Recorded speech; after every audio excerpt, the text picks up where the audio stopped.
Hello and welcome back once again to the Wrestling Rant.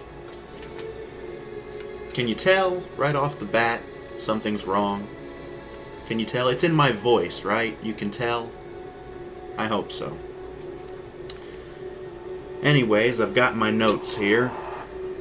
I also have my little paper that I had my predictions on, because since I did my predictions, I wanted to compare them to what actually happened. Some things I was right about, and there were some things I was wrong about. But, yeah. Have the game going in the background, but I'm not going to bother actually doing anything with it. I've noticed over the last few videos that it distracts me and it adds quite a bit to the length of the video. So I'm just gonna sit tight here and let's just run this down as quick as possible. Right, so, SummerSlam, August 18th, 2013, from the Staples Center in Los Angeles, California. The whole event kicks off with the kickoff, which was an hour long, as I mentioned in the prediction video. It was an hour long, started at 7. It starts off, of course, with the panel, as they have been doing the last few pay-per-views. The panel consists of Josh Matthews as the host, Booker T, the Heartbreak Kid Shawn Michaels, who's sporting a full-on Chuck Norris beard, and he even made a comment about Chuck Norris at some point. And, of course, it wouldn't be a panel without the frigging just can't stand this bitch. I'm talking, of course, about Vicky goddamn Guerrero. She's there too, but moving on. They talk for a bit about whatever the fuck, who cares. They recap the ending to the 20-man Battle Royal, which RVD won, and Henry shook his hand after the thing, and then the Shield came out to attack RVD, but Henry came back to help, and then the Big Show came out, making his return to make the save, essentially, and the Shield just kind of bailed. They do that, and then they recap the feud between Punk and Brock Lesnar. And after that little recap, Matthews kind of segues into it seems like live via satellite, Paul Heyman. And what essentially this amounts to is Matthews kind of asks Heyman about the match, compares it to David versus Goliath, and whatever, Heyman's healing it up, whatever the fuck. The only real point to this thing is that during his promo, Heyman says that I suggested to both Brock and Punk that we up the ante a little bit. We raise the stakes. And I suggested to them that we make this match a no disqualification match. And both agreed to it, so the match has officially been changed to a no disqualification match. Yay, whatever the fuck. Honestly, they should have had it be no disqualification anyways. The feud is so heated, and these guys hate each other so much, it really should come down to no DQ. But whatever. After that, they cut to a pre-tape thing from earlier in the day of some guy who is apparently one of the other announcers or commentators who does NXT. I haven't seen NXT in a while, so I don't know. But the dude's name is Tony Dawson, and he's talking to some of the fans, and they used to do this a lot for pay-per-views back in the day. They'd cut to earlier in the day or outside, whatever, outside the arena, talking to fans, asking them who they think's going to win whatever matches. And so that's basically what they do. The only thing I really noticed about this whole thing is that this Tony Dawson guy sounds a lot like Sean Mooney from way back in the day. And, speaking of those old things from back in the day, I'm pretty sure Mooney was the one who was doing those back in the day. Sean Mooney, if you haven't been watching wrestling for all that long, he was essentially a backstage interviewer, that same kind of thing, way back in the early 90s, probably up to the mid-90s, but yeah. But yeah, so they have that.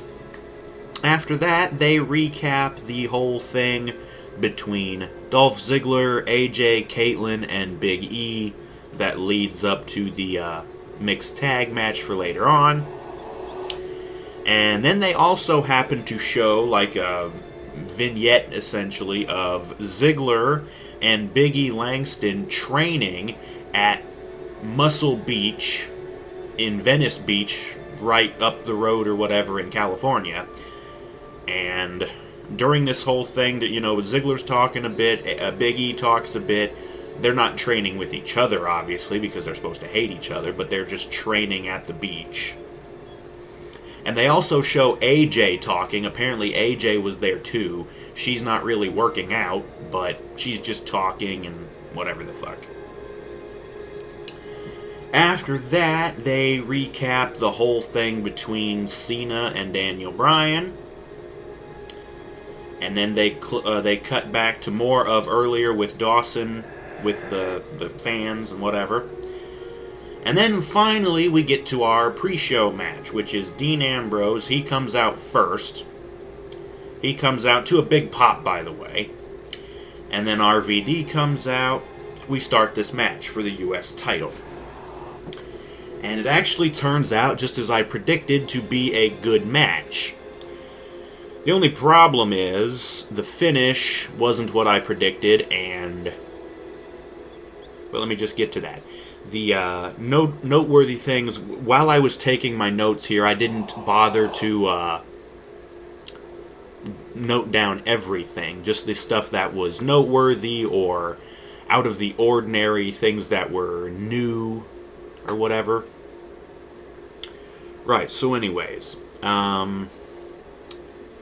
close to the beginning of the match, there's a dueling chant. The crowds are going back and forth, let's go Ambrose, RVD. There was that. Later on in the match, Ambrose went to do the headlock driver, but Rob countered it just by doing like a big kick and just kind of knocked him off. And after that, he counters the headlock driver. He goes up for the 5-star. And, everybody's like, oh, he's got Ambrose dead to rights, he's going to win. But he goes up for the 5-star. The Shield music hits. And out come Rollins and Reigns. And they don't actually get involved in the match because as they're coming out, Henry's music hits. And out he comes from the entryway. And then the Big Show's music hits, and out he comes, also to make the save. So, there's no interference yet. The match is still going. But Rob, as soon as the Shield music hit, he jumped down off the top rope. He wasn't going to try and go for it with them coming out. But, let's see. Right, so after everybody comes out, they... Again, on a frickin' internet pre-show, they cut to a commercial. So stupid. But after the commercial, the match is still continuing with everybody at ringside, the Shield guys as well as Henry and Big Show. The match goes for a while. It gets a "This is awesome" chant from the crowd, which I don't know if I would go as far to say awesome, but it was a good match, It went back and forth, there was good action, there were some good moves. What ends up happening is Rob had finally hit the Rolling Thunder after Ambrose rolled out of the way of it the first time. But he finally got the Rolling Thunder. He had Ambrose down in the ring, and he was set up perfect for the 5-star. Rob goes up for it. He jumps. He hits the 5-star. But as soon as he does, Reigns jumps in the ring and runs through Rob with a friggin' spear. Right in front of the referee. So obviously, bell rings, DQ. RVD wins the match, but since it was a DQ, Ambrose keeps the title. So my prediction was Ambrose to retain. I was right about that. Ambrose kept the title, however, he didn't really win the match. So I was half right on that prediction. But in any way, after Reigns runs through RVD with the spear and gets Ambrose DQ'd, they basically just kind of get the hell out of Dodge real quick with the belts, and they bail because Big Show and Henry, they tried to come in for the save, and it didn't even really matter because, all Reigns did was run through Rob with the spear, and that was it. They got Ambrose the hell out of the ring, and they got the belts, and they went out through the crowd. So they bail. There's your pre-show match. They cut back up to the panel, talking, blah. They cut to Renee Young, who's in the, as they were calling it, the social media lounge. It's her sitting on a couch with a TV next to her that she's not even watching, and she's got her little iPad or whatever the fuck, and she's watching Twitter. And they had shown this a couple other times before the match. I didn't bother to write it down because I didn't really think it was all that important. But they cut to her again here, and she talks, and whatever the fuck. They cut back out to the ring, and the ring crew guys are setting up the equipment for the Ring of Fire match. Because, of course, they're not just going to light the edge of the ring on fire. That would, burn the whole ring down. They have these metal things that, I don't even really know how to explain it. It's just like these metal stands. They go all the way around the ring, and they're kind of braced up against the ring. They're not right up against it. There's a nice little gap. Obviously, they don't want to light the ring on fire. But they get these things hooked up all the way around the ring, and they're lighting them in turn to make sure that they're working and everything. And they end up having to turn them off because they have to let the guys get into the ring. But they're setting up for the Ring of Fire match, and of course, as they're doing that, they recap the whole thing between Kane and Bray Wyatt, and that is where the pre-show ends. So yeah, they had an hour worth of a pre-show. We got one match and a shitload of filler. Recaps that we've already seen a lot. They've shown these same recaps a bunch of times. It's old. Whatever. But anyways, we cut back into the pay-per-view. And the first thing is The Miz comes out. He's the host, obviously. He comes out to introduce everyone to the show. Welcome to SummerSlam. But as he's going through his spiel, Fandango's music hits. And he comes out dancing with Summer Rae, and I'm like, wait, I thought we were going to have Wyatt and Kane for the first match. What's Johnny coming out for? Well, as it turns out, he's not coming out for a match. He just came out to piss on The Miz, basically. Him and Summer come out, and they're dancing. And you can hear Miz, he's not on the mic, but you can just hear him going, really? Really? So anyways, Johnny and Summer finally piss off. They leave. And Miz is able to finish his spiel. Welcome to SummerSlam. And they cut to the intro video that they have. And it goes over them being in Los Angeles and all this other stuff. And there's a lot more recap material, essentially, for all the various feuds and matches. After the video is over, they have pyro, and the stage looks really nice. There's this nice big arch, and the pyro blows up along the arch, and on the stage there's a bunch of pyro, and it's great. And then, I believe it was Lillian Garcia was the ring announcer for that little bit. She introduces She says, here to sing the national anthem is that JoJo chick from the Total Divas show. The girl who doesn't seem to have any... She doesn't even really seem to be a wrestler at all. Like, she's on Total Divas. They show her a bunch, from the one episode I saw, they showed her a bunch with Eva Marie. Like, the two of them are, like, roommates or something, or they hang together in the hotel. Whatever the fuck. But they never show JoJo trying to do anything. She's basically just friends with Eva Marie. I don't know what the fuck. But anyways, she comes out and she sings the national anthem. And as bad as I thought it was going to be, turns out she's not a bad singer. She sings it, and she didn't botch anything. She didn't get the words wrong or anything. Sounded pretty good. Okay, fine, bye-bye. And then Kane comes out. Kane comes out, and he gets in the ring, and he doesn't bother doing his corner pyro, though. I thought that was kind of weird. And then, of course, the light cuts out, and out come the Wyatts. And they go through their whole spiel, of course, like always, the stupid lantern, and they come out, and he sits in his stupid rocking chair, and the lights finally come up, and he's still just sitting there in his little rocking chair. And Harper and Rowan are flanking him there, and the fire hasn't been lit yet, so yeah.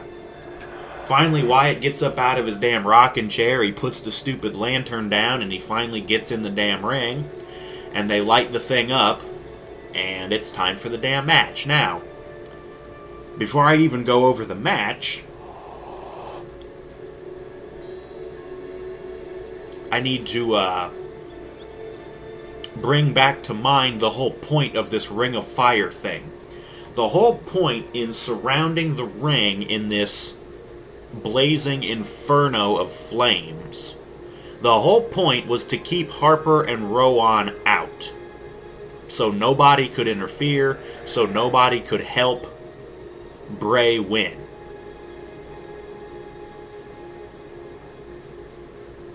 Let me go over the match. First of all, the match is going, and it's a bit of back and forth stuff. At one point, Harper and Rowan had somewhere gotten a kendo stick. I don't know where the hell they found it. But they picked it up and they was trying to get it into the ring. But the dude sticks the one end of it in it, and it gets lit up by the fire. And he's like, oh shit, and he drops it on the floor. And Wyatt is yelling at him from inside the ring. And there's actually firefighters at the four corners of the ring. Well, they're actually at the four corners of the barricade. But they're standing over nearby. Dude drops the kendo stick, and one of them comes over with a fire extinguisher and sprays that out. They're like, nope, we can't have any fire. No. And then, I think it was Rowan, grabs the fire extinguisher away from the firefighter guy, and he sprays down the side of the ring, the fire, and he sprays that and knocks it out. But it's only out for a couple of seconds before it sparks right back up. They were thinking, okay, we can put the fire out, we can jump in and help Bray. No, fire starts back up. God damn. But anyways, back in the ring, Wyatt had been distracted by a lot of this, and Kane was able to get the upper hand. And he had been beating up Wyatt. He grabs him by the neck, picks him up, choke slams the fuck out of him once, doesn't bother going for the pin. And I'm like, what the fuck, why aren't you pinning him? He waits for way too goddamn long. But he picks Wyatt up by the throat again, choke slams the fuck out of him again. And I'm like, okay, so since Kane seems pretty confident in the fire, I guess he wants to, like, punish Bray. And even the commentators basically say that. They're like, oh, he's punishing him. He wants to make sure he gets his licks in, you know. And after the second choke slam, back on the outside of the ring, Harper and Rowan had grabbed some kind of a fireproof blanket. I think the commentators said it was an asbestos blanket or something, which is fireproof apparently. But they grab this big blanket and they cover like half of the side of the fire pit thing, and they're like, okay, it's covered, let's get in the ring. But they grab the ring steps and they move them over so they can get in, because they don't want to, put their hands on this thing. They move the ring steps over, they jump in the ring, they start beating the shit out of Kane. What did I just say about keeping them out of the match?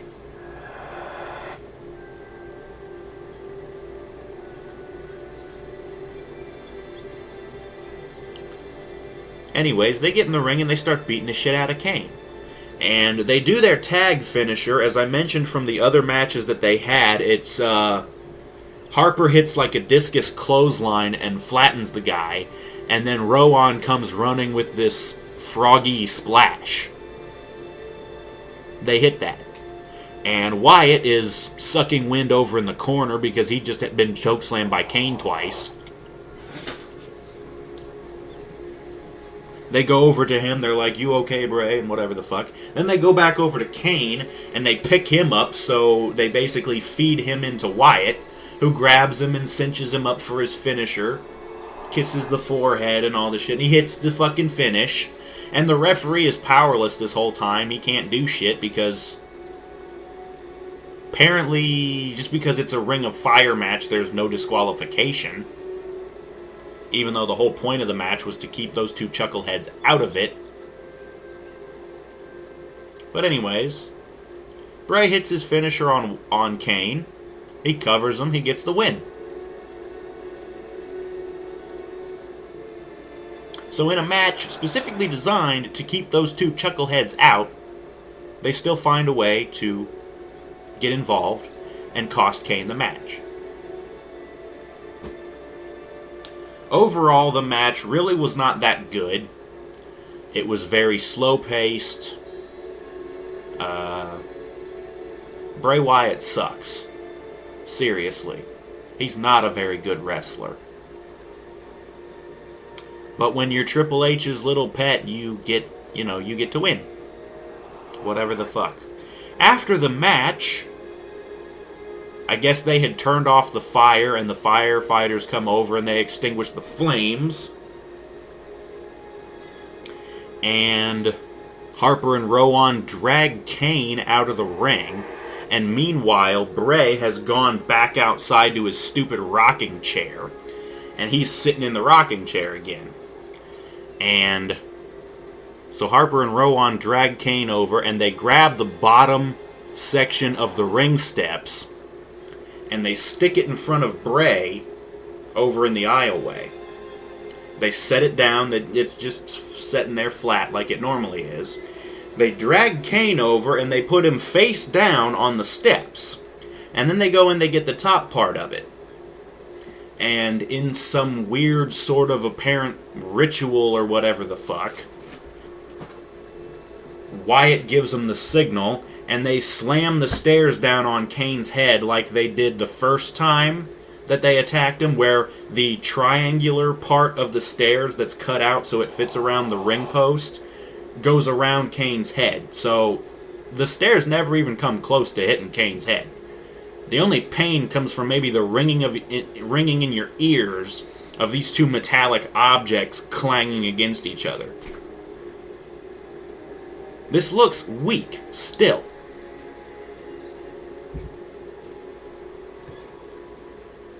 But anyways, they bang Kane's head with the stairs.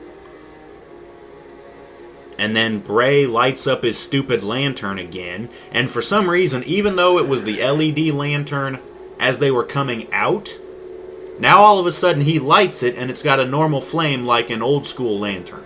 And I'm like, did they switch it while we wasn't looking? I don't know. Who cares?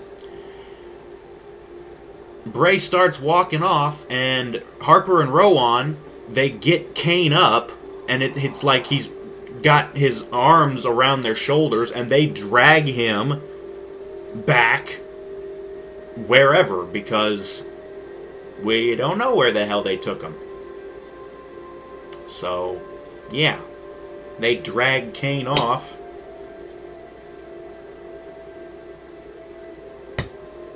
And something tells me I already know where this is going. Wyatt is going to try and do something to Kane to get to The Undertaker. Something tells me that's where this is building up to. Wyatt wants The Undertaker, and he figured attacking his younger brother was a good way to get at him. And even towards the end of the match, where Harper and Rowan were beating the shit out of Kane, the fans were like, Undertaker! He never came out. Of course not. It's not WrestleMania. He's not coming. I swear to God, if they build to a feud between Wyatt and The Undertaker that goes to Mania, Wyatt's not even worthy of that. Not even worthy of having a feud with The Undertaker at Mania. Let alone if they try and use Wyatt to be the one to break The Undertaker's streak. So help me God if that's what they do with him. Fuck off, alright? Anyways, after they drag him off, they cut to another commercial. Yes, during a pay-per-view. It's WWE stuff, so I guess it's not really a commercial, but it's... Basically, every commercial break during this pay-per-view is just basically a different video for the new WWE 2K14 game. And each one is different because the new mode in the 2K14 game is 30 years of WrestleMania mode. And they have all these stars from the various years. And each video that they show is different. They showed one for The Rock, and they showed one for The Ultimate Warrior, and they showed one for CM Punk and Lesnar and whatever the fuck. The Undertaker had one. Whatever. They do one of the commercials. And when they get done with the commercial, they cut back to the panel guys. They talk about what we just saw, who gives a fuck. They also recap the little live via satellite promo that Heyman had earlier.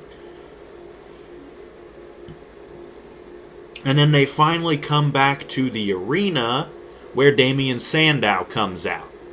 And he comes out and he gets to the ring and he starts talking.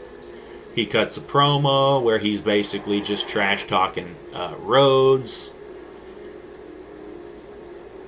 Whatever. Rhodes comes out and Cole managed to mention that Cody no longer has his mustache.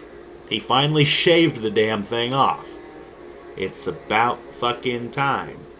And apparently they said, oh, there was a reason behind it, but if you want to know the reason, you need to get your ass on our stupid fucking WWE app that nobody fucking cares about. I didn't bother because I don't have the app. I don't care about that dumb shit. I could probably watch it on YouTube, but I really don't care. Anyways, they're both in the match, or they're both in the ring, and we start having a match. This match was decent. It was not super good, but it wasn't bad. It was decent. The only things of note is, once again, it went back and forth, and Damien locked in this interesting submission hold on Cody. And, I think I may have said something about an interesting submission hold some time ago for somebody else, and I don't remember what the hell it was. But I actually remember what this one was. Damien gets his leg through Cody's legs, and he sets him up like he's going to put him in the figure four, right? But instead of, just locking his other leg over Cody's foot and torquing the figure four, he flips Cody over onto his face, kind of like a sharpshooter. And he sticks his other knee in Cody's back, so it's like a sharpshooter figure four with like a little bit of the lion tamer thrown in there. And he's got this hold on Cody. It looked interesting. Hopefully they'll put it in the next game, because I wouldn't mind having that on my guy. But it's probably too late for that to go into 2K14. By the way, can I just say 2K14 looks like crap already?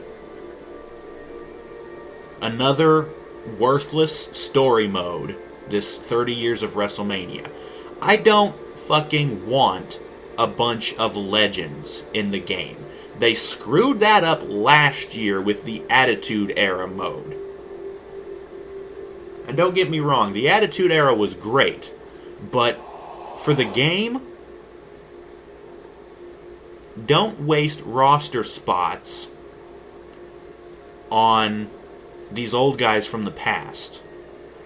If you want to have legends in the game, do a Legends of WrestleMania game. Don't waste spots in the current, what is supposed to be modern day wrestling game. Again, I digress. After the interesting submission hold, the next thing that was of note is Cody got Damian up on the top rope, and he hit the Muscle Buster on him. And again, those of you who watch TNA and watch Samoa Joe know what the Muscle Buster is. He hits it on Damian. And after that, the next thing that was noteworthy, let's see. Cody went to do like a German suplex on Damian. But Damian runs forward, and this is a classic spot. You run forward and you grab the ropes and you fling the other guy off. And that's basically what happens. But Cody, as he's being flung off, he rolls through. He runs up behind Damian again, grabs him, cinches him up for the crossroads, which Damian had already gotten out of once. But he cinches it up, he hits it, and he gets the win. So Cody has now beaten Damian Sandow. Fucking why? Whatever. After that, they show the Christian career video, the one that they showed, I don't know if it was on SmackDown or Raw the other week, but they show that again.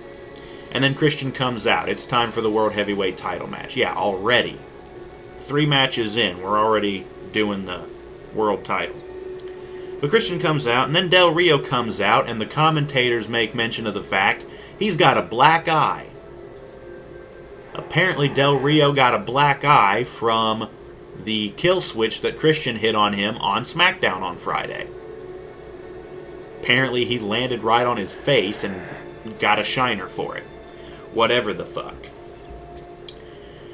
But the two of them are in the ring, and Lillian's the announcer. She's doing the big title match intro. She introduces Christian first. And then as she goes to start Del Rio runs over to her really quick and he whispers in her ear. And then she's like, Alberto Del Rio wants me to introduce him in Spanish. Since Ricardo's gone. She introduces him in Spanish. Whatever the fuck, who cares? The match starts. And this is a good match. Once again, most of the matches on the card were actually good. Some of them had bad finishes, but they were still good matches. This one was a good match. And once again, the short version, noteworthy stuff is shortly into the match, Del Rio gets a bloody nose. I guess Christian popped him in the face and smacked his nose open, so he was bleeding from the nose half of the match.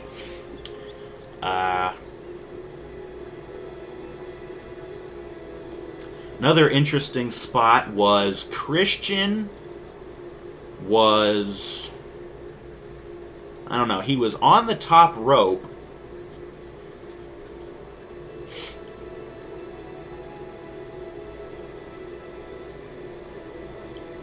I think what it was is Del Rio had put Christian in the Tree of Woe. And then Christian raised up to try and get out of it. But Del Rio countered back, jumps up, grabs him, super backcracker from like the top rope almost. And it looked sick.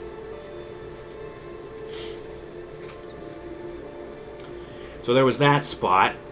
Later on, Christian went for the spear. He came screaming across the ring for the spear, but Del Rio saw it coming and just drop-kicked him in the face. And it looked full-on, feet into the face. And, of course, that warranted a "This is awesome" chant from the crowd. The finish of the match was Christian was able to hit the spear, but because Del Rio had been working his arm the whole match, and it was the same arm he does the spear with, because Del Rio had worked his arm, after he hit the spear, he hurt it in the process, so he's hurt. He can't go for the pin. And Del Rio recovers quickly somehow, gets Christian into the cross arm breaker, and he had already had Christian in it twice, I think, and Christian was able to get out of it somehow. But he got him in it this time finally, and Christian had to tap out. So Del Rio retains.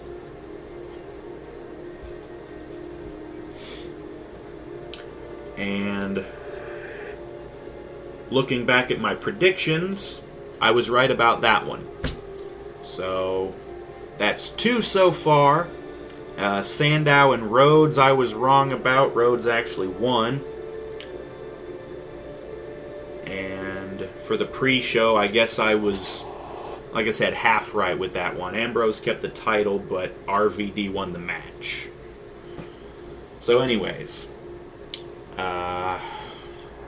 Del Rio wins the match, and Renee Young gets in the ring all of a sudden, and she's interviewing Del Rio basically, like, how do you feel, whatever. Del Rio grabs the mic, and he starts cutting this big, long-winded, boring heel promo, where he's like, "I'm still your champion," and, whatever the fuck. And I'm thinking, okay, he's in the ring. Are we going to focus on this because Sandow's coming out for a cash-in? No. No cash-in here. He gets done cutting his boring-ass promo. They cut to another one of the commercials. After they show that, they show some dumb shit that they should have showed on the pre-show as more filler. They show a clip from the fan access that happened yesterday. If you don't know, yesterday they also revealed the roster for the 30 Years of WrestleMania mode in the game. They did that, and there was also a couple of matches. They had a ring set up. One of them was Paige wrestling against one of the other NXT divas. And another match that they had, which is what they actually showed, was a tag team match featuring Natalya and Maria Menounos. Yes, she hosts some show on E. And she was in a match before with the WWE. I can't remember when it was. It's been a while. But yeah, it was Natalya and Maria Menounos versus Eva Marie and one of the Bellas, I think. Yeah. From what they showed, the match looked like shit. Natalya and Maria, I believe, wound up winning. Who gives a fuck, though? Speaking of, we cut backstage to our host, The Miz, and he's talking with Maria Menounos. And he's talking with her, and then all of a sudden, Fandango's music hits once again. And he comes out dancing with Summer again. And they're just dancing again, just pissing on The Miz. And once again, he's like, really? Really? And then all of a sudden, he jumps out in front with Maria, and they start dancing to show up Fandango and Summer. And I'm like, what in the fuck? Summer and Fandango are just like, what the fuck? Yeah, they're like, what the fuck, too. Pfft.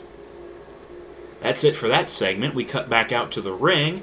Natalya comes out, and she's flanked by the Funkadactyls. Now, see, this is what I thought was going to happen. As I mentioned in the predictions video, I thought it was going to be a 6-diva tag, is what they initially sort of made it seem like. But no, the match they had signed was Natalya versus Brie Bella. And that is what happens. It's just that the Funkadactyls come out with Natalya, and they're there at ringside. Brie comes out with Nikki, of course, and Eva Marie. So those two are at ringside, too. And so we have us a Divas match.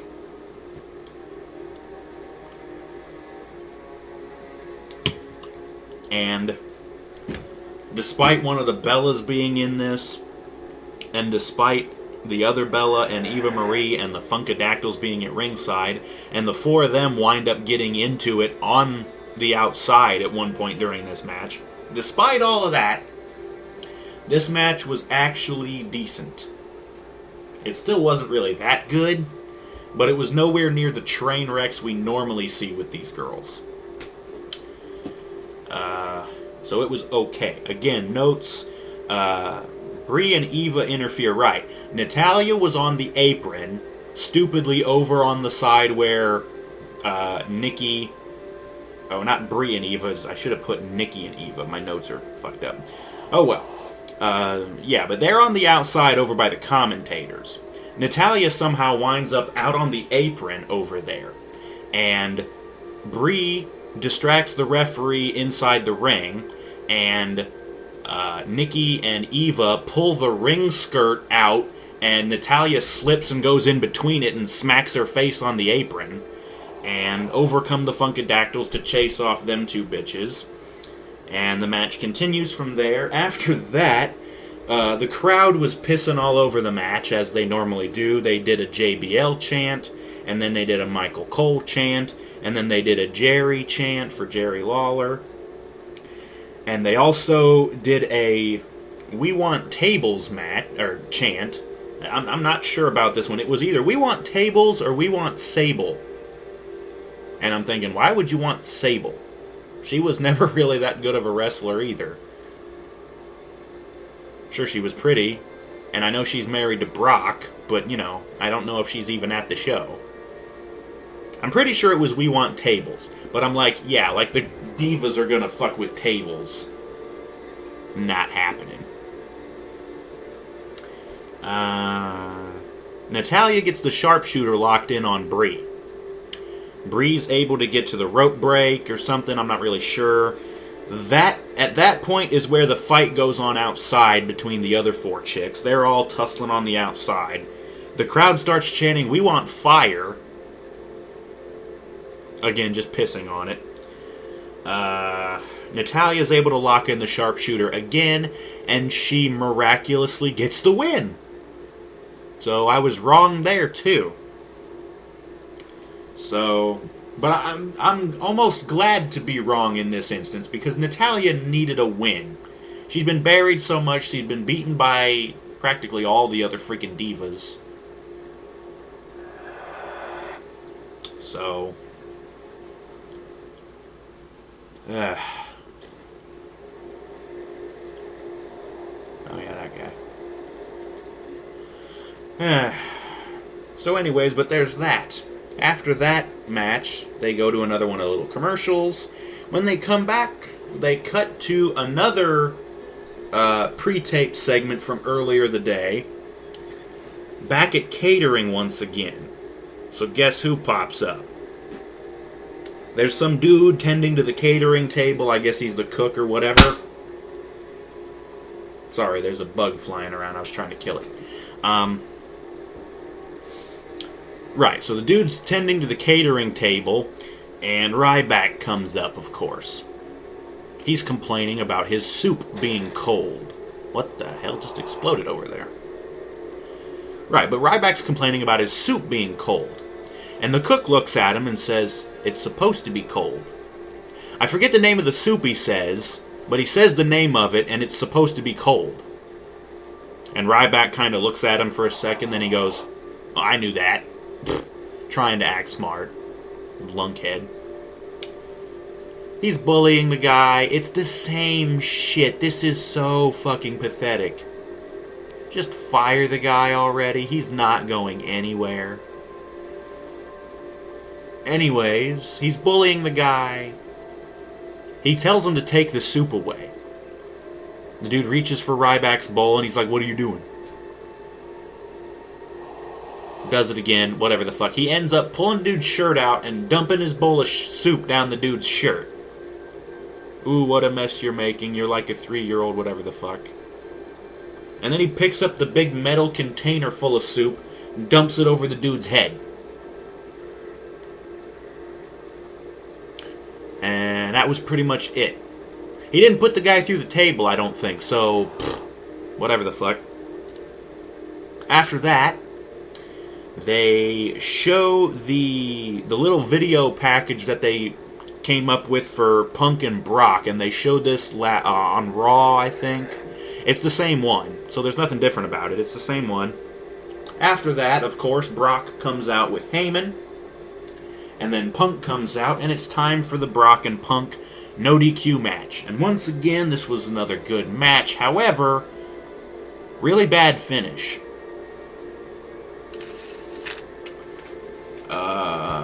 Let's get to it, I guess. Early in the match, I'm not sure if Punk caught Brock with a probably accidentally stiff shot, but Brock was rocked.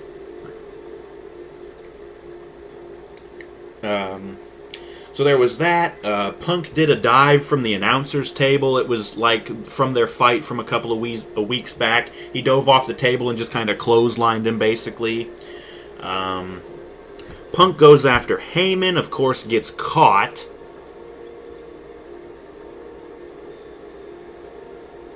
And Brock catches him, of course, throws his ass over the announce table. And after that, Brock throws him down on the floor. He gets the cover from the announce table. It's like wooden, like particle board or whatever. He gets it, and he puts it on top of Punk, and then he jumps and stomps on it, and he breaks this thing over Punk's back. Back in the ring, he gets Punk in a bear hug.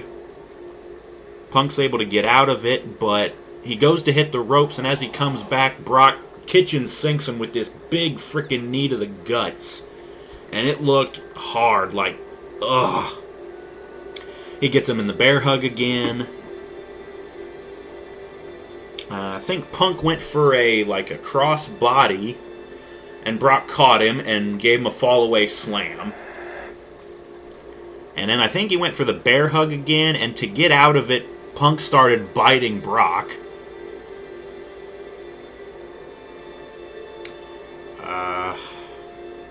I think Punk came down from the top rope with a flying knee shot. And again, this kind of rocked Brock. He got him in the corner and started doing his big running knees in the corner. He did it once, he did it twice. He went for it a third time, but got caught.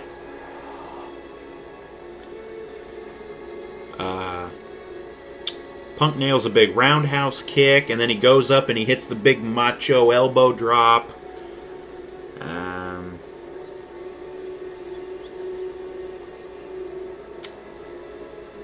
Brock was doing something, but Punk counters it and does the roundhouse kick again.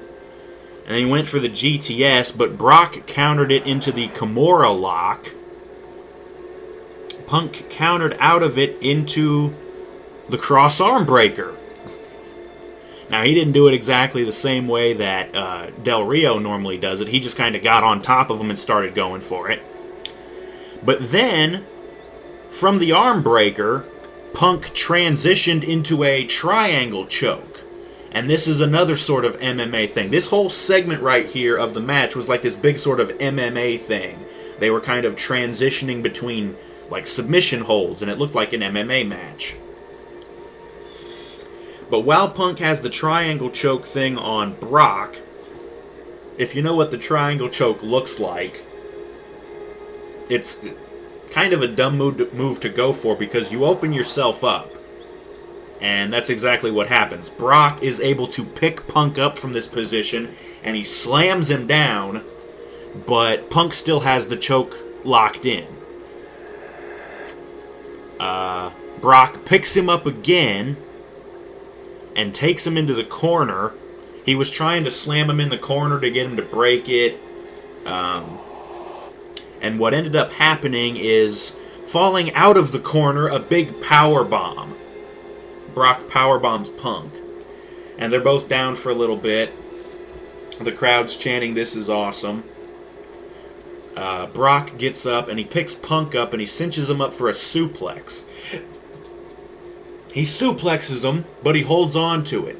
And he floats over and he gets up, he suplexes it again, and I'm like, really? He's got the second suplex, he holds on to it, he gets back up, another suplex. So he basically just hit the Three Amigos like Eddie used to do. Now, he didn't pop the hips like Eddie did, but he held on to the damn suplex and he got the guy up and he did it, but whatever. Right. Brock goes out of the ring and he gets a chair. And Brock's taking a while getting this chair. He takes his sweet-ass time getting out of the ring and kind of limping over to the next to the announce table, and Jerry gets up and he's like, whoa, whoa, whoa, but Brock's not even looking at him. He just goes over and he grabs the chair, closes it up, and the camera's looking, and I see from behind him, Punk's up on the top rope, and I'm like, oh shit. Brock turns around, and Punk dives down on top of him, but Brock gets the chair up to kind of block it, but Punk collides with it, and they both get wiped out, and it looks like Brock took the worst of it, because Punk kind of gets up pretty quick. He gets up, and he grabs the chair, and he whacks Brock with it over the back a couple of times. They go back into the ring. Punk throws Brock in first, and then he goes into the ring with the chair. And as he goes to grab the chair, Brock grabs it, and they're fighting. Brock pulls the chair away, but Punk goes down to his knees and nutshots Brock. And I'm thinking, fucking finally! I mean, this is this big fight. It's no DQ. Hit the guy in the nuts! They don't do nutshots hardly anymore. I know it's not PG, but I really don't fucking care what PG likes. So he nutshots Brock, and of course Brock goes down. Punk grabs the chair, he goes up to the top rope with it, and he basically does the macho elbow again with the chair and drops the chair on Brock's face, basically. So he nails that. He uses the chair again, just kind of whacks him with a couple times. He's going to do it again, and Heyman gets up on the apron, and as Punk rears back with the chair one more time, Heyman grabs the chair and pulls it out of his hands and throws it out of the ring. And of course, you know, Punk grabs Heyman, and he's trying to get at him, but Brock comes from behind, gets Punk up for the F5, but Punk grabs a hold of Heyman by his freaking tie, and so Brock can't give him the F5. They basically just kind of spin out of it. Punk lands on his feet, and Punk lands on his feet, gets Brock up on his shoulders, and he hits the go to sleep. Brock is done at this point. He goes for the cover, but Heyman slides in the ring and dives in the way. He's just kind of hitting on Punk to break the damn count. And it's no DQ, so the referee can't do anything to stop it. And apparently he can't eject Heyman. Don't know why. But Heyman breaks the damn count. And then, of course, Heyman has to run because Punk goes after him. They go outside the ring. They run around half the ring. Heyman rolls into the ring, and Punk rolls in after him. And, of course, Brock is right there. He goes for the F5 again, but Punk spins out of it and plants Brock with a DDT. Like, as he's coming down, he hooks him in DDT counters. And then he goes and he hooks him with the Anaconda Vice. And he's got Brock in the Vice. And Brock's like he's going to tap, but no, he doesn't. He tries to fight out of it, but no, and he's going to tap. And then Heyman comes back in. I don't remember what he did. I think he just basically jumped on top of Punk and broke the hold. And so Heyman and Punk get up, and Punk has a hold of Heyman, and he cracks him in the face, just punches him once. And then he locks Heyman in the fucking Anaconda Vice. And of course, like a jackass, he's distracted by Heyman. Brock recovers, picks up the chair, whacks Punk with the chair while he's got the vice still on Heyman, and of course that breaks the hold.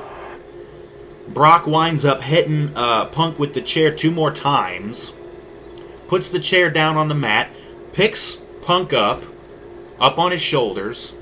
He hits the F5, and Punk lands on the damn chair. So F5 on the chair. And then Brock covers Punk and gets the win.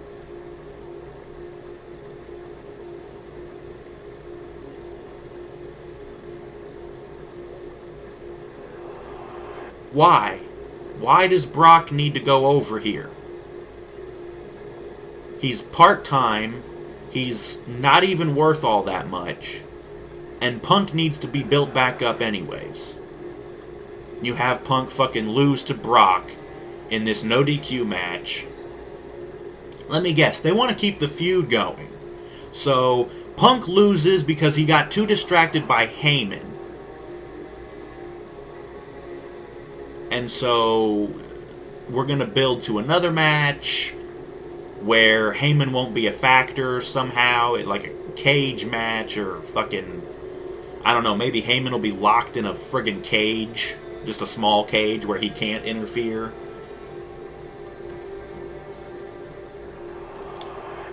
But yeah, so Brock wins. Him and Heyman celebrate a bit, they leave. After they leave, Punk finally gets up. And he has to struggle to get up to his feet. He's hurt and he's banged up. But he gets up, and the crowd gives him a standing ovation because, you know what? Damn it, you put on one hell of a fight. And he did. He put up one hell of a fight. But his foolishness, his thirst for revenge on Heyman screwed him over here. So, yeah, Punk, as he's leaving the standing ovation, of course, and they cut to another one of the commercials. After that, Ziggler's music hits, and he comes out with Caitlyn. It's time for the mixed tag match. Then AJ's music hit. She comes out by herself. I'm like, okay. Then Big E's music hits, and out he comes. I'm like, why in the hell didn't you just have the two of them come out together? Ziggler and Caitlyn came out together. Whatever. It's time for the mixed tag match. As much as I like Ziggler, and hell, I like pretty much everybody in this match.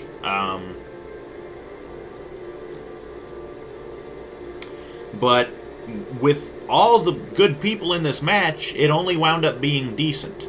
It wasn't really all that long. There wasn't really a whole lot of big moves or anything interesting or noteworthy. It started out with the guys, they fought for a little bit, and then AJ and Caitlyn came in, and it's, of course, intergender rules or whatever, so the guys have to fight the guys and the girls have to fight the girls. You can't do any guy-on-girl action, or we're going to get into Brazzers territory here. But anyways, what ends up happening, one little noteworthy thing is, I believe was Big E, he grabs Ziggler for a gut wrench, right? And he lifts him up for this gut wrench, he gets him up on his shoulder, and then he drops him down across his knee into a backbreaker. I'd never seen this. So it's like a gut wrench into a backbreaker. And I'm like, ooh, well that was interesting. I had to write that down because I'd never seen that before. The finish of the match, on the outside of the ring, AJ gets speared by Caitlyn. So they're wiped out on the floor. Back in the ring, Ziggler and Big E. Big E gets Ziggler up on his shoulder. He's going to do the big ending. Ziggler slips down the back, kind of backsteps a second, jumps up, grabs Big E, hits the zigzag, covers him, and gets the win. And that's the match. So, Caitlyn and AJ won, or Caitlyn and AJ, again, Brazzers, no. Caitlyn and Ziggler won, and again, that, I believe, was my prediction, yes. So, I got that one right. Yeah. So they win, they celebrate for a bit, they all piss off, another commercial. When they come back, Miz, once again, is going on some spiel backstage, the interview area or whatever. And of course, again, I don't know why they're doing this, but up comes Johnny again. Fandango, dancing. Yeah, na, na, na, na, na. And Miz had enough of this shit, so he's like, wham! And he cracks him and he smacks him around a couple of times. He just cracks him over the head, lays him out, and that's it. I don't know why they're doing this. I'm guessing they're trying to build to a feud between The Miz and Fandango. I don't know why. But whatever. After that, we cut back to the panel people again. And they show a recap once again of the feud between Bryan and Cena. And of course, like I said before, it's the same one they've shown before, and it includes all the stuff with Vince and Triple H and everything. Good God. It's time for our main event already, folks. Triple H comes out, and he comes out to his King of Kings song. He, never uses this song. He normally comes out to his old Motorhead song, the, what the fuck is it? I don't care. But he normally comes out to his normal music. But this time, for some reason, he comes out to his King of Kings music. Then Daniel Bryan comes out, and then, of course, the crowd starts booing because they know Cena's next. Cena comes out, he's getting booed out of the fucking building just like I thought he would. And as he comes out, I notice he's got a pad on his elbow, the one elbow that he said was fucked up. And the commentators, of course, make mention of it. Whatever the fuck. We're in the ring, it's time for the intros, we get the big match intros, and then it's time for the match. Bryan and Cena for the WWE title, Triple H is the special referee. This wound up being a great match.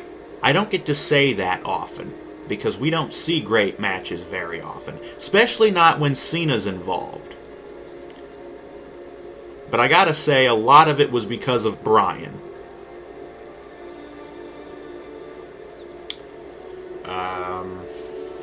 Let's just get right into it.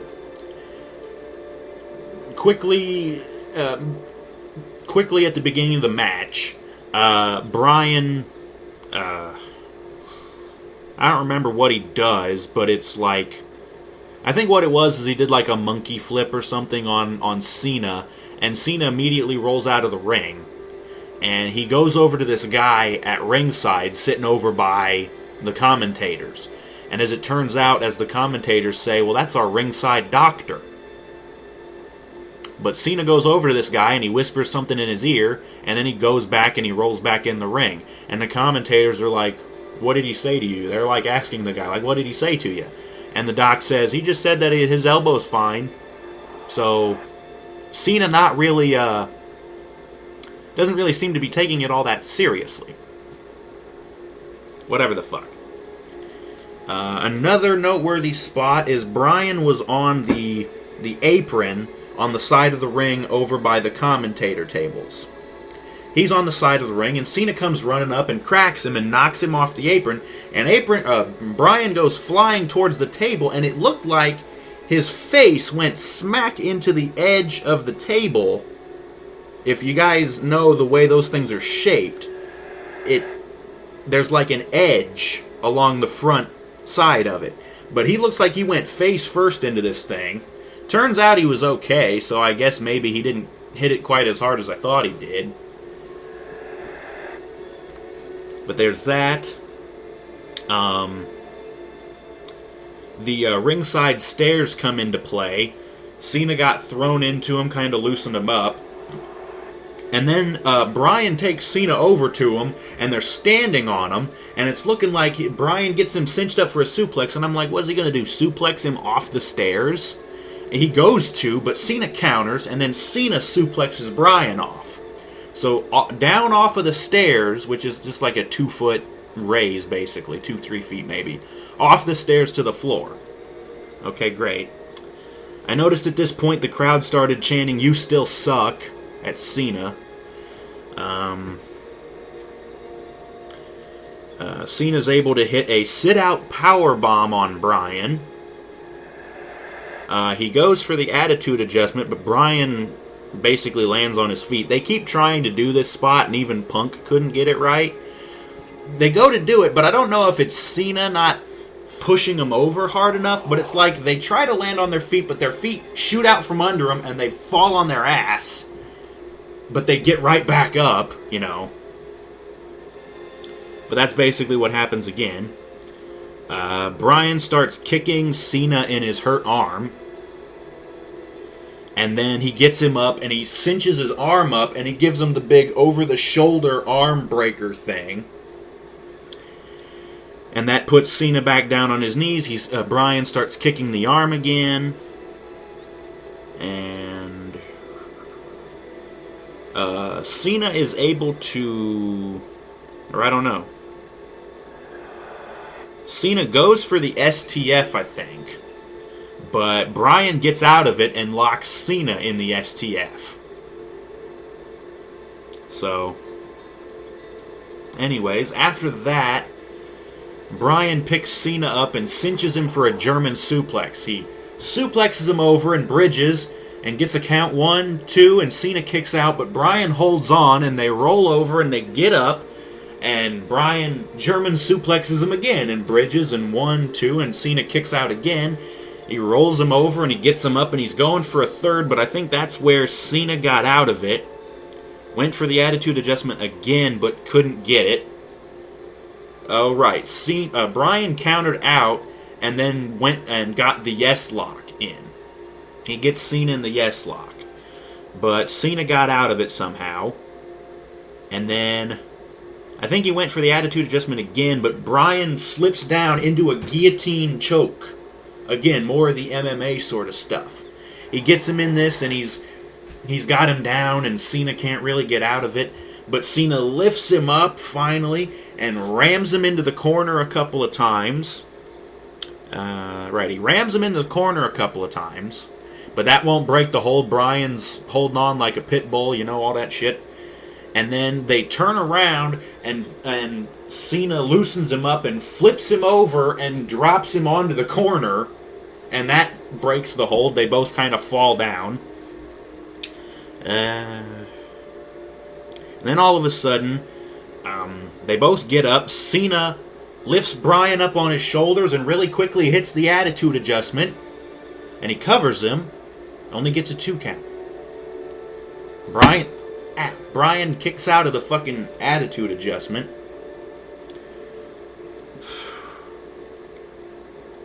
Cena goes up to the top rope. Apparently he was going to go for that big diving leg drop famouser thing. But he gets caught. Bryan's, hitting him, trying to get him on. Cena's fighting him off a couple of times. But finally what ends up happening is Bryan gets up there with him. And he cinches him up for a superplex. But he cinches his own legs into the corner ropes. He suplexes him back and he throws Cena into the ring. But Bryan comes down like a tree of woe. And he holds on to the corner. So, it's like a spider suplex. If you play the games, there's a spider German suplex that you can do out of the corner. But this was just a regular, superplex. But he hooked his legs into the ropes, so he didn't take any of the impact from the suplex. And even the commentators had to mention that. So he hangs on in the corner, pulls himself back up. He does the big, huge headbutt, only gets a 2 count. And by the way, I should mention, this whole time Triple H is being very fair, impartial. He's not counting fast or slow for anybody. It's real steady. He's fair in this match. But yeah, does the headbutt, only gets a 2 count. After that, I think Cena rolled out of the ring after the pin attempt. And Bryan's like, and I'm like, okay, he's going to go for the suicide dive. He does, he goes for it, but I see Cena start to move, and I'm like, oh crap, and he catches him with a forearm or something as he comes out. So Cena caught him there. And that knocks Bryan out, basically. Cena finally gets up, he gets back up on the top rope, and he jumps out, and he does the famouser, and he nails it. He hits that. I think he went for a cover, it's only a 2 count. He gets Bryan in the corner, and he lifts him up, and he sets him on the top rope, and then Cena turns around and starts climbing up the turnbuckle backwards, and I'm like, what the fuck is he doing? And then he gets Bryan up on his shoulders, and I'm like, oh shit, is he going for the super attitude adjustment? Yeah. But he gets him up on his shoulders, and then Bryan just starts elbowing him in the side of the head, and he does it like a dozen freaking times. He elbows this motherfucker. So Bryan fights out of it.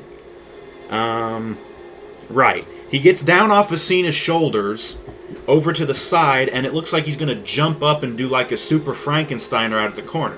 And he goes for it, but Cena like blocks it and holds on to him. Bryan can't get out of it. Cena just kind of jumps out of the corner with him and drops Bryan right on his head. And the crowd was like, oh shit. But he basically pile drivered him from the... It wasn't really a pile driver. It was just, I mean, if you imagine, you go for a Frankensteiner on the guy and he holds on, your head is just kind of hanging, and he kind of... It was almost like he did the Styles Clash, but just kind of dropped him on his head. So he does that, and then they get out, Bryan's down, Cena locks the STF in on him. And this bit kind of went on for a bit. Bryan was able to roll it over while he was in the STF. They were on their side, basically. And then he was able to somehow get out of it, and he locks Cena in the yes lock again. But Cena gets a rope break. Cena's in the corner. Bryan starts doing his big screaming drop kicks. He does it once. He runs over. He hits the turnbuckle. He comes back. He does another big drop kick. He runs back over to the turnbuckle again. He bounces off. He turns back. He starts running. And Cena explodes out of the corner with his big fucking clothesline and knocks Bryan inside out. Big fucking clothesline. They had to get a replay of it. And I had to too, because I was taking notes on something else. I didn't see it when it first happened, but dang. But after the clothesline... Right. After the clothesline, they get up, and they're trading shots with each other, like forearm shots and chops and punches. They're trading blows back and forth. They both decide to hit the ropes opposite each other. They hit the ropes, and they both look like they're going for... I don't know, a shoulder tackle or something, I don't know. But they run into each other and they bonk heads, and it's basically like a double headbutt. And they hit each other and they both go down, and they're both down. They finally get back up after that. And Cena just gets up and he just slaps Bryan in the face. And of course, Bryan's like all pissed. He comes back and he finally slaps Cena in the face. And then they just start going back and forth, just slapping each other in the face, back and forth, back and forth. So they're slap-festing with each other. Eventually, Cena gets Bryan up again for the attitude adjustment, but Bryan counters it into a DDT. After the DDT, he goes up to the top rope again, but he's taken way too long. And the camera is real tight in on Bryan up on the top rope, so we can't see Cena. But Bryan dives down like a crossbody, and the camera finally pulls out, and we see Cena standing up. He catches Bryan.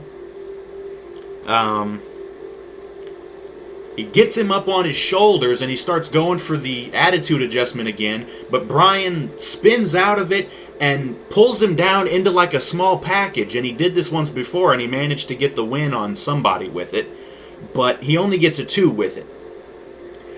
But Bryan gets up real quick, and he's finally able to hit that big roundhouse kick. Earlier in the match, he had been doing the repeating chest kicks, and he went for the big roundhouse kick to the head, but Cena ducked it or whatever. But here, he manages to hit it. Big roundhouse kicks him right in the head, but he doesn't bother going for the cover. Instead, he backs up into the corner and he waits for Cena to start to get up. Bryan comes charging again and he jumps forward. He leans back and he sticks his knee out and he just slams Cena right in the face with his knee. Now again, this move is actually in the WWE games. It was Trent Beretta's finisher in NXT.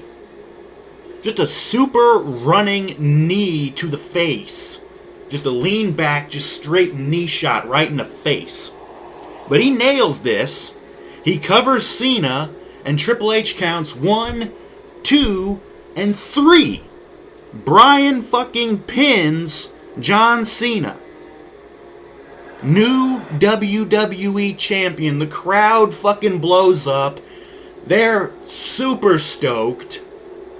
Of course. Bryan can't believe it. Triple H goes over and he gets the belt and he gives it to Bryan and he's holding him up and they're yes, yes, yes, and the crowd is doing it along with them. They're all stoked and everything. And Cena gets up and he's shocked, of course. He can't believe he just lost because the motherfucker wins so often, and when he does lose, it's unbelievable. And he gets up and he almost looks like he's about ready to nail Bryan from behind or something. But he goes over behind him, grabs him by the shoulder, and he spins him around, and the crowd goes quiet because they're like, oh no, motherfucker, you do something. But no. Of course, Cena the Boy Scout, he's not going to do anything. He says something to him, can't really hear what he says. But he finally sticks his hand out and he shakes Bryan's hand. Okay. Fine. He shakes Bryan's hand and Cena pisses off. Bryan continues celebrating. Confetti blows down from the rafters. And there's pyro starts blowing up on the stage and everything. And it's all great. And then all of a sudden, Randy Orton's music hits. And I'm like, no, goddammit. But Randy comes down and he's got his briefcase. Bryan's still looking to be okay. He still looks like he's ready to go. Randy gets down right by the outside of the ring. He's holding up the briefcase. And Bryan's standing there with the belt. And he's like, come on, motherfucker, I'm ready for you, come on. Randy just kind of, he puts his arm down with the briefcase and he turns around and he starts walking back up the aisle. Like he's getting ready to leave. But he stops. And I noticed that Triple H is still there. He's been there throughout the whole thing, the celebration and everything. Bryan's still looking like, come on, motherfucker. Triple H grabs Bryan by the shoulder, turns him around, kicks him in the guts, cinches him up for the pedigree, fucking drops him on his damn face.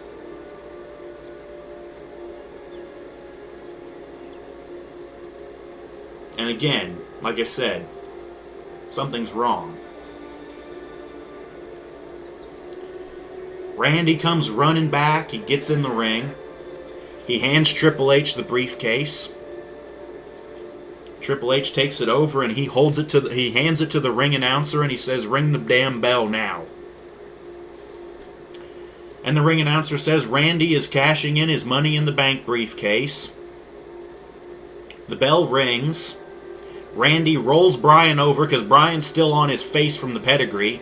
Randy rolls him over, covers him, hooks the leg. Triple H counts 1, 2, 3. Randy is now the WWE champion. And the crowd was dead quiet.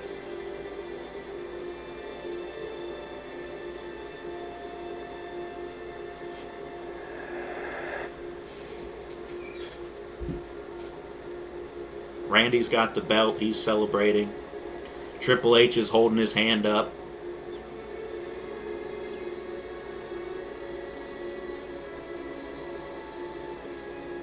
And that's where the pay-per-view goes off the air.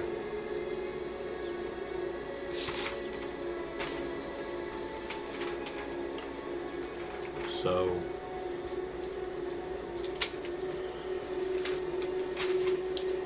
yeah.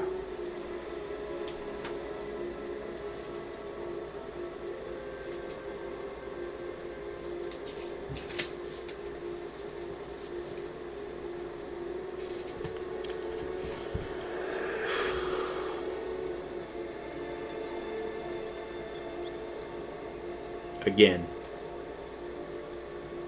something's wrong here. Now, if you remember from my predictions video, I had predicted this. I figured Randy was going to cash in on whoever won.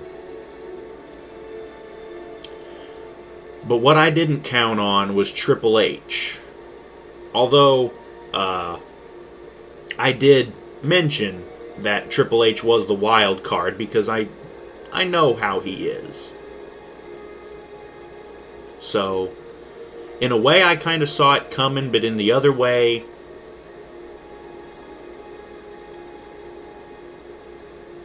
it still sucks. The crowd was so quiet. Everybody was in shock.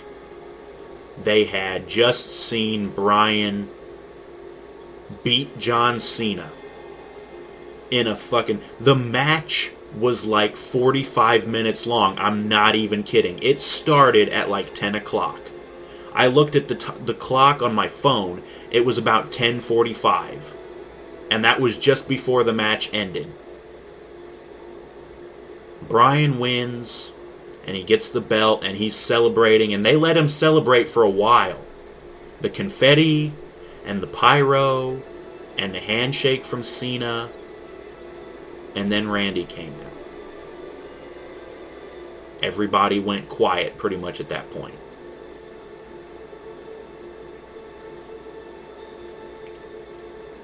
Well, they didn't actually go quiet at that point. I think they actually cheered when Randy came out because they wanted to see, okay, we're going to have another match. You know, Randy's going to cash in and we're going to have a straight up fight. Bryan's still kind of fresh. He's ready to go. But as soon as Triple H spun Bryan around and kicked him in the guts and pedigreed him, everybody just went real quiet.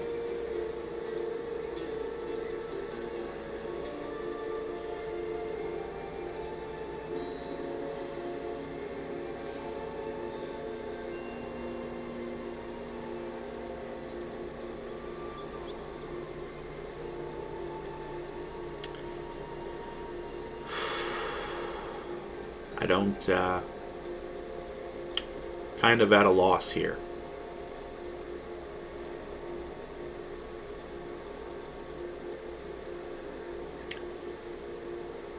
I understand it's just pro wrestling.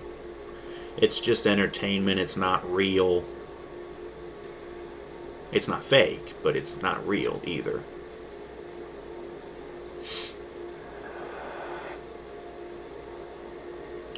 But that's the funny thing about pro wrestling.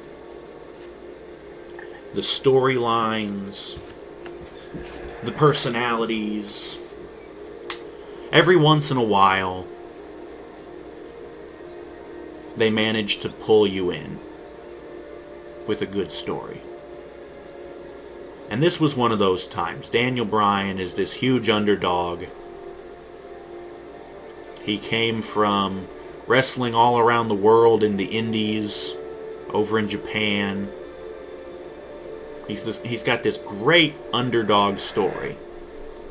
Being handpicked by the champion, John Cena, who has been frickin' handed everything in his career.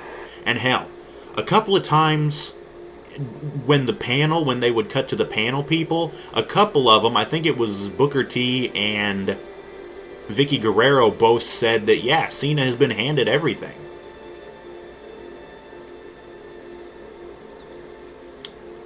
But you have this huge underdog story. Daniel Bryan fights up from, being on the indies, not making a whole lot of money, not being all that famous, but he's got talent coming out the wazoo. He finally makes it to the WWE, and he works his way up, and he finally gets picked to have this shot for the WWE title. And after a grueling match, these two guys beat the hell out of each other.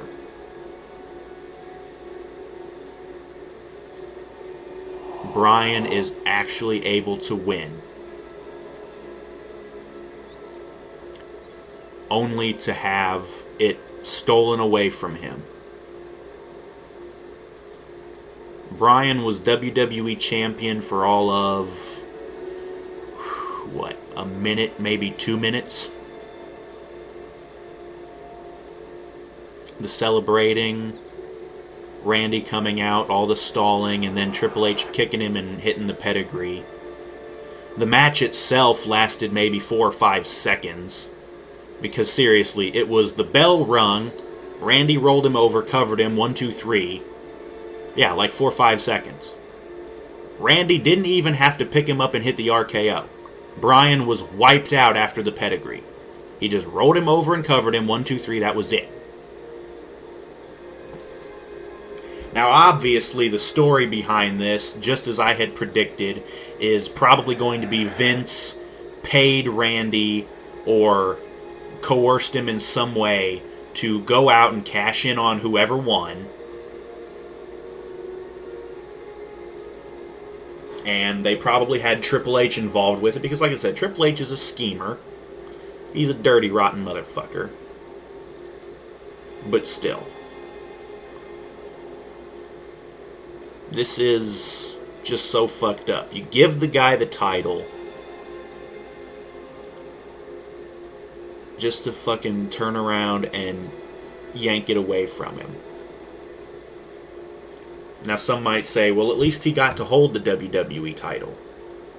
No matter what, Daniel Bryan is still a one-time WWE champion. He's still been WWE champion. And that's all well and good. But at the same time, just what a slap in the face.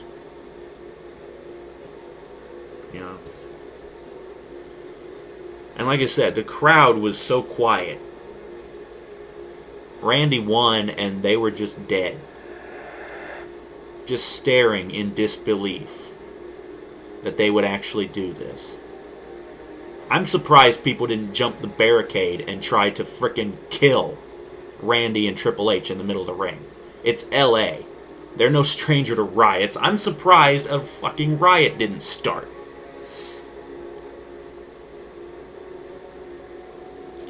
But I guess everybody was just so shocked. They could not believe what had just happened. They were so shocked they couldn't do anything. They were unable to react in any way other than just sit there and stare.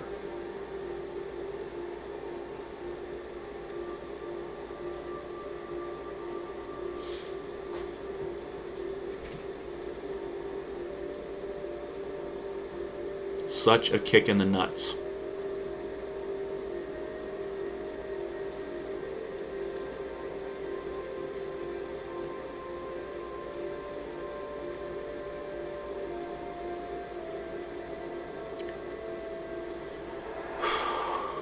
Well, anyways, that was SummerSlam, folks.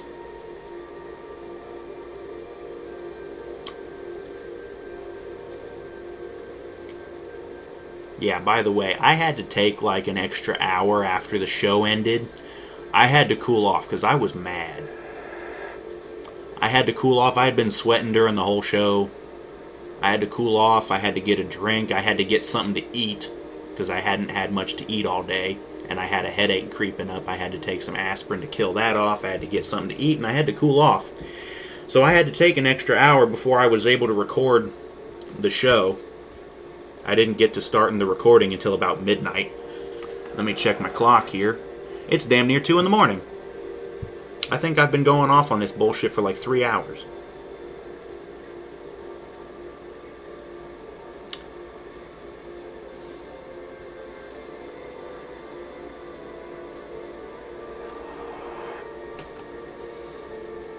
That was one hell of a kick in the nuts.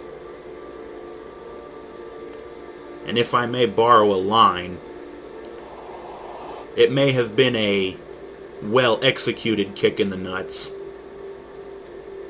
but at the end of the day, it still hurt, and you're still left walking funny.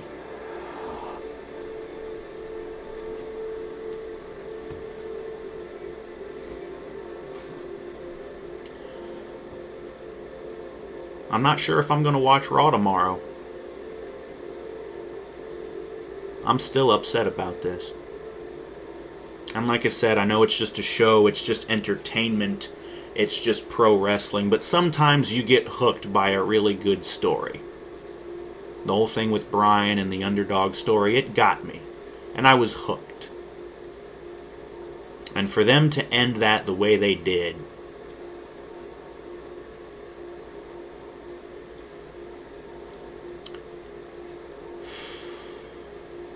I don't know. Maybe I have to stop taking it so seriously.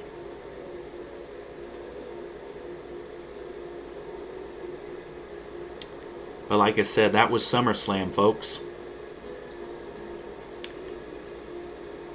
I guess I probably will end up watching Raw tomorrow. I'm going to have to see where they're going with this, because Bryan's going to be right back to chasing the title just like he was before. This time it's going to be against probably a corporate heel Randy Orton, who stole the fucking title. And Bryan and Orton have history anyways. So, obviously I'm guessing that's what fueled this on Randy's part. Randy was pissed off that Bryan actually managed to beat him in that match a while back. And so he's like, I got the Money in the Bank briefcase. If Bryan wins, I can cash in on him and get my revenge. And Vince probably came up to him and propositioned him, said, you know what, I will pay you, I will do whatever. You cash in on whoever wins, whether it's Bryan or Cena, you cash in and win that title away from them.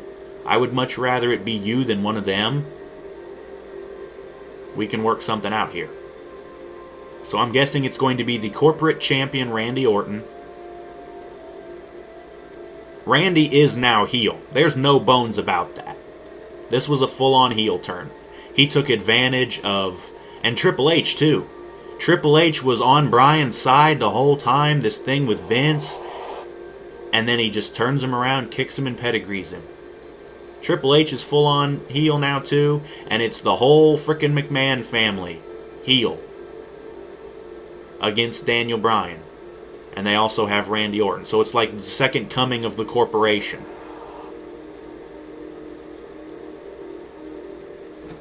We'll have to see how that goes. However, the only silver lining to this is John Cena's out of the title hunt. Because he lost the title to Bryan, and the Money in the Bank was cashed in on Bryan, Cena doesn't get a rematch. He's back. He goes to the back of the line. He's going to have to earn another title match. That's the only silver lining here, folks. But yeah, as I said, that was SummerSlam. I'm going to need to go cool off some more because I'm still peeved over this. And I'm kind of probably half drunk because I've been sitting here drinking Kahlua. Kahlua milkshake. I'm going to have to go cool down, maybe play Borderlands and shoot some people or something, I don't know. That's how I relieve stress. Don't say video games didn't save anybody. But that was SummerSlam, folks. I hope you enjoyed watching me go over it. I don't know how you could. It's just been me standing here in the game here. I didn't want to distract myself with the game, so like I said, I had been noticing that was distracting me, so I decided not to do it.